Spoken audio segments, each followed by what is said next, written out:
Your $3,000 laptop is about to become a very expensive paperweight.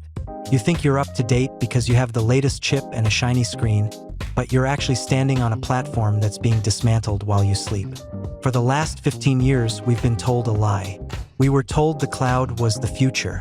We were told that as long as you had a fast connection, the hardware in your hands didn't actually matter. But the winds are shifting, and the storm that's coming for the next decade will leave the connected world in total darkness. Imagine you live in a city where you don't own a kitchen. Why would you? There are 1,000 restaurants delivered to your door in 10 minutes. It's efficient, it's modern, it's easy. But then, one day, the delivery apps raise their prices by 400%. The next day, the restaurants start censoring what you're allowed to eat. On the third day, the roads close. If you don't have a stove, a pantry, and a garden, you don't just go hungry, you lose the ability to choose your own fuel. This is exactly what is happening to our digital lives. We have outsourced our intelligence to giant server farms in Virginia and California. We rent our memory. We rent our creative tools. We even rent the right to access our own files. But the cost of that rent is about to become higher than anyone can afford. There was a time when offline meant broken. In the next decade, offline will mean powerful. The internet as we know it is being flooded. It's being saturated with synthetic noise, AI-generated slop, and gatekeepers who want to charge you a monthly fee just to filter through the garbage. Therefore, the most important piece of hardware you can own isn't something that connects you to the world. It's something that allows you to process the world privately, locally, and instantly. We are entering the era of the NPU, the Neural Processing Unit. You might have seen this acronym popping up in spec sheets lately, and you probably ignored it. That is a mistake. For 30 years, the CPU was the brain. For 10 years, the GPU was the muscle. But in the next decade, the NPU is the soul of your machine.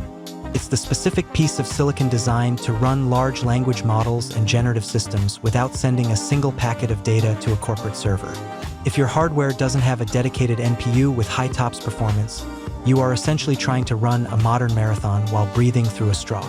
You will be forced to rely on the cloud for every basic thought, every email draft, and every creative decision. And when the subscription price goes up or the server goes down, you go dark. But it's not just about the chip. It's about the memory. We've been stuck in a 16-gigabyte world for far too long. In the next decade, RAM isn't just for multitasking. It's the physical space where your personal AI lives. To run a model that actually understands your business, your history, and your goals, you need massive amounts of high-bandwidth memory. If you're buying a machine today with 8 or 16 gigs of RAM, you are buying a relic. You are buying a machine that is biologically incapable of hosting the intelligence of the future. You need 64. You need 128. You need a machine that can hold 1 trillion parameters in its active consciousness without breaking a sweat.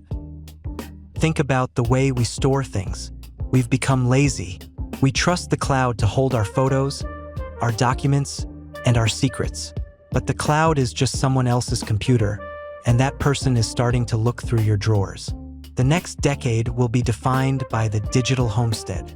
Therefore, high-speed, local, redundant storage is no longer for tech enthusiasts. It is a survival requirement. You need to be able to pull the plug on the world and still have access to every bit of data you've ever generated. If you don't own the physical drives, you don't own the data. You're just a tenant, and tenants can be evicted. Most people will see this and think it's overkill. They'll say, "My phone works fine." But those are the people who will be hit hardest when the transition finishes. We are moving from a world of search to a world of synthesize. In the search world, you ask Google a question and it points you to a website.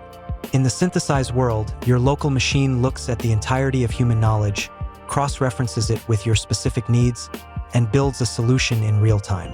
That takes power. That takes heat.